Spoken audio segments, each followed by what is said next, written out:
बिस्मिल्लाहिर्रहमानिर्रहीम। अस्सलाम वालेकुम नाज़रीन, मैं हूँ महरीन सप्तैन, देख रहे हैं मेरा यूट्यूब चैनल।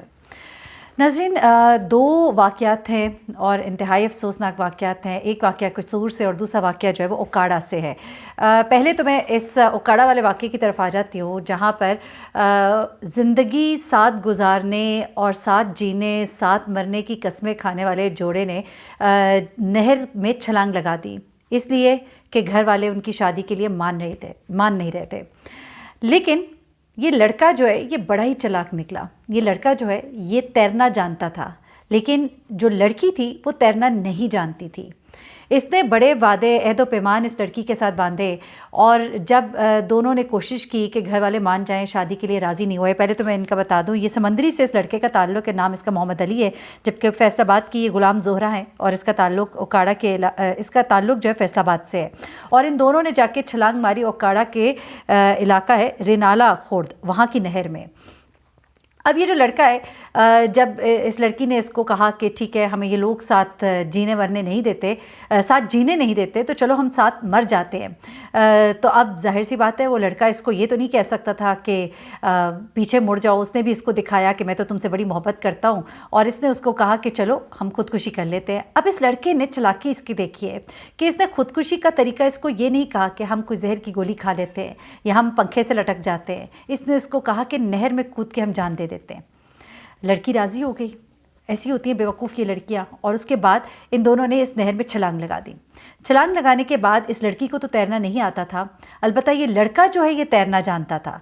इसने जैसे ही पानी में इसने छलांग लगाई, नहर में ये तैरता हुआ किनारे पहुंच गया और उसके बाद ये भागने में कामयाब हो गया। जबकि लड़की जो है इसको डूबते हुए, जो रेस्क्यू के एहलकार है उन्होंने इसको देखा और इसको बेहोशी की हालत में निकाला। उसके बाद एक और बात है कि इसके ऊपर अब इक़दाम खुदकुशी के तहत मुकदमा भी दर्ज हो गया, और इस लड़के को ढूंढने के लिए भी जाहिर सी बात है जो भी कार्रवाई जो है वो की जाएगी। लेकिन यहाँ पर एक पैगाम है लड़कियों के लिए कि जब वो मोहब्बत समझती हैं कि शायद मोहब्बत जो है यही सब कुछ है, वो माँ बाप की मोहब्बत, माँ बाप की इज़्ज़त सबको दांव पर लगा देती हैं, तो उनके साथ ऐसा होता है।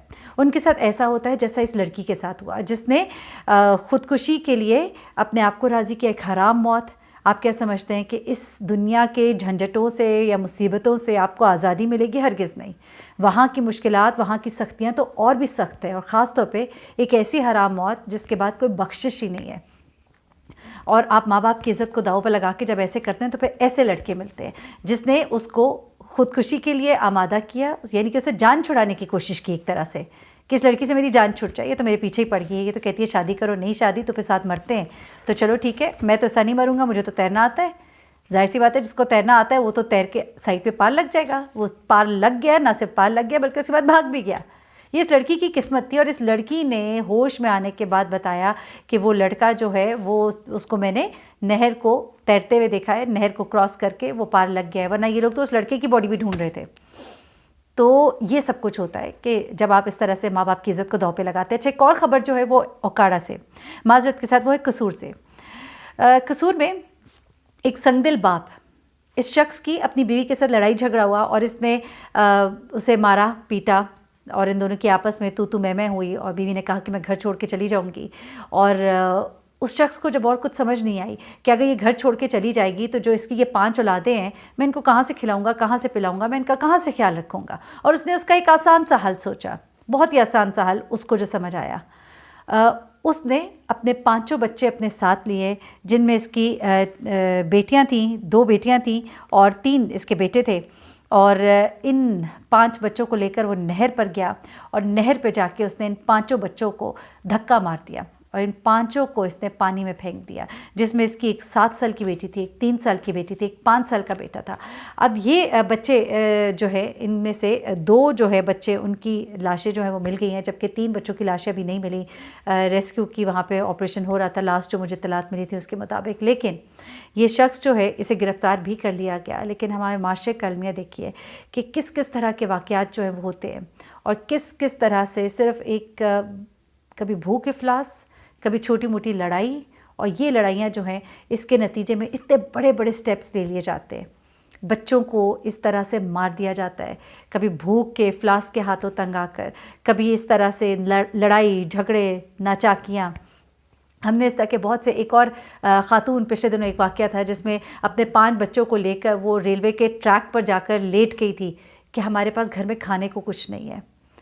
उसने कहा कि मैं मर गई तो इनका क्या होगा, तो मैं इनको भी लेकर जाती हूँ। वहाँ पर एक जो ड्यूटी पे मौजूद बंदा था उसने वहाँ पर इनकी ज़िंदगी बचाई। उसके बाद मैंने उस औरत का इंटरव्यू भी देखा और उस औरत ने जिस तरह रोते हुए तकलीफ़ के साथ बताया कि ये भूख थी, ये इफ़लास थी, मैं अपने बच्चों को भूखा रोज़ नहीं देख सकती, मैं उनको रोज़ रोज़ मरते नहीं देख सकती, इसलिए हमने इरादा किया कि हम एक ही बार अपनी जान ले लें। ख़ुदकुशी हराम है, ये बात याद रखिए। मैं हर वीडियो लॉग में जहाँ मैं इस तरह का कोई वाक़या बयान करती हूँ तो मैं ज़रूर बताती हूँ कि ख़ुदकुशी हराम है। खुदा के लिए इस राह को मत अपनाइए और हम सब की ज़िम्मेदारी है, मेरी, आपकी, मेरे तमाम सुनने वाले व्यूअर्स की ज़िम्मेदारी है कि कोई एक दिन होता है, कोई एक बात होती है जो आपकी आंखें खोल देती है। शायद मेरा आज ये कहना आपकी आंखें खोल दे। मुझे कई दफ़ा लगता है कि उम्र का एक बड़ा हिस्सा ज़ाया कर दिया। कोई प्लानिंग करें, अगर आप नहीं कर सकते, आप बड़े स्केल पे नहीं कर सकते तो आप छोटे स्केल पे छोटा छोटा कीजिए। अपने इर्द गिर्द, अपने दाएं, अपने बाएं देखिए। अगर आपके इलाके में गरीब लोग नहीं हैं तो अपने घर काम करने वालों से पूछिए। अपने रिश्तेदारों में सबसे पहले नज़र डालिए और सबसे पहला हक़ आपके रिश्तेदारों का है। लेकिन हैविंग सेड दैट, अपने रिश्तेदारों के अलावा अपने दाएं बाएं लोगों की मदद कीजिए। आपके सामने कोई घर बन रहा है, वहाँ पर कोई मज़दूर काम करते हैं तो उनको खाना खिला दीजिए। वो मज़दूर जो पूरे दिन की थोड़ी सी दिहाड़ी लेता है, कोई उसकी 700, 800, 1000, 1200 उसकी जो भी दिहाड़ी होती है, उसमें से वो 200 रुपये, 100 रुपये का खाना खाते हुए उसके लिए बड़ा मुश्किल होता है। वो पैसे वो कोशिश करता है बचा ले, एक टाइम भूख बर्दाश्त कर ले, एक टाइम खाना खा ले, दूसरे टाइम ना खाए, तो आप उसे एक टाइम का खाना उसे खिला दें। मैंने कई दफ़ा कुछ गार्ड्स देखे हैं जो बैंक्स के बाहर खड़े होते हैं और वो कई दफ़ा दोपहर का खाना नहीं खा रहे होते। वो कई दफ़ा एक टाइम का खाना स्किप करने की कोशिश करते हैं। वो कई दफ़ा अपने मैनेजर्स, अपने बड़ों की तरफ देख रहे होते हैं कि शायद उनकी मेज़ों पर कुछ बच जाए तो शायद हम तक वो पहुंच जाए। तो कोशिश करें कि कभी दोपहर के वक्त निकले, अपने घर में खाना कभी ज़्यादा बना लें, उनके लिए पैक करके ले जाएँ। सिर्फ अपनी गाड़ी में बैठिए, जाते जाते 1-2 लोगों को दे दीजिए, कुछ भी नहीं होगा, कुछ भी नहीं होगा। और इतना कुछ आप रब को, इतना ज़्यादा रब को खुश कर लेंगे, आप किसी की भूख मिटाने का सबब बनेंगे। तो ऐसा ना हो कि कोई भूख की वजह से मर जाए, तो उसको भूख की वजह से मरने से बचा लीजिए।